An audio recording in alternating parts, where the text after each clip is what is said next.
Hello क्लासियंस। Maths एक बहुत ही interesting subject है। हम यहाँ पे इस सीरीज़ में कुछ ऐसे कॉम्प्लेक्स क्वेश्चन हैं जिनको बहुत ही इजी और सिंपल तरीके से सॉल्व करने की कोशिश करेंगे। आज का हमारा क्वेश्चन है find 6 irrational numbers between √2 and √3। यहाँ पे अब मैथ्स नहीं माथा लगाएंगे हम यहाँ पे, और बहुत ही सिंपल तरीके से मैं इसको बताऊँगा, आप कभी नहीं भूलेंगे। √2 और √3 इन दोनों की वैल्यू हम पहले नोट करेंगे। जो भी इसका √2 में वैल्यू होता है, √3 की जो वैल्यू होती है। अब यहाँ पे हम क्या देख सकते हैं कि ये है 14 और ये है 17। तो इन 14 और 17 के बीच में हम कोई भी एक नंबर ले लेते हैं। सपोज़ कीजिए हमने ले लिया 1.6। ये डेफिनेटली आप इजीली समझ सकते हैं कि √2 और √3 के बीच का ये नंबर है 1.6। अब हमें 6 इरेशनल नंबर बनाने हैं। अब जैसे कि हमने 1.6 लिया तो हम यहाँ पे लिख सकते हैं 1.6। अब इसके बाद से अपनी मर्ज़ी से हम कोई भी डिजिट बारी बारी से लेते जाएंगे। जैसे कि हमने ले लिया 2, ठीक है। अब ये हो गया 62। पॉइंट के बाद आपको ध्यान देना है कि ये हो गया 62। अब हम ऐसे लिख सकते हैं 66, सिंगल 2, फिर 666, फिर सिंगल 2 और डॉट डॉट। मतलब कि ये नंबर आते जाएगा, क्योंकि हम ऑलरेडी जानते हैं कि इरेशनल नंबर क्या होता है। Irrational number is non recurring and non repeating होता है, यानी कि रिपीट नहीं होता है और उसका एंड भी नहीं होगा। तो यहाँ पे आप देखिएगा कि रिपीट भी नहीं हो रहा है। किसी एक नंबर को आपको रिपीट करना है और दूसरे वाले नंबर को जैसे का तैसे छोड़ देना है। ठीक, इसको हम ऐसे भी लिख सकते थे 1.62 622 622, राइट।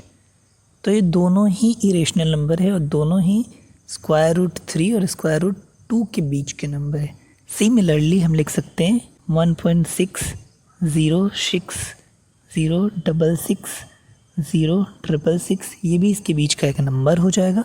और भी बहुत सारी नंबर लिख सकते हैं, जैसे कि तो ये हमने यहाँ पे 6 नंबर फाइंड कर लिए। होप कि आप इसे बहुत ही अच्छे से समझ पाए होंगे, राइट। अगर फिर भी नहीं समझ में आती है तो यहाँ पे आप देख सकते हैं कि 14 और 17 के बीच में आप 1.5 भी ले सकते हैं, 1.6 भी ले सकते हैं, राइट। तो हमने यहाँ पे एक सिंपल सा कोई नंबर ले लिया है, जैसे कि 1.6 को हमने ले लिया है। अब 1.6 तो सब में आएगा, आप 1.5 पे भी कर सकते थे। अब इसके बाद की जो डिजिट है वो आपको अपने अकॉर्डिंग, अपनी चॉइस के अकॉर्डिंग कुछ भी रख सकते हैं। आपको तो इतना पता ही होगा, किसी भी दो नंबर या रेशनल नंबर के बीच में हम इनफिनाइट रेशनल और इरेशनल नंबर फाइंड कर सकते हैं। किसी एक को हम रिपीट करेंगे और दूसरे को स्टॉप कर देंगे। हम शुरू वाले को रिपीट कर सकते हैं, दूसरे को जैसे का तैसे लिखते जाएंगे बार बार। दूसरे को रिपीट कर सकते हैं और पहले को हम जैसे का तैसे रखते जाएंगे। इरेशनल नंबर की जगह पे अगर हमें रेशनल नंबर फाइंड करना होता तो we do the same process. यहाँ पे हम फिर से देख सकते हैं कि 1.4 और 1.7 के बीच में we can take a simple any number, that is 1.6 भी ले सकते हैं, 1.5 भी ले सकते हैं। 6 रेशनल नंबर फाइंड करना है तो आप इस 1.6 को क्या कर सकते हैं, आप इस 1.6 को 1.60 कर सकते हैं, 1.50 कर सकते हैं, करेक्ट।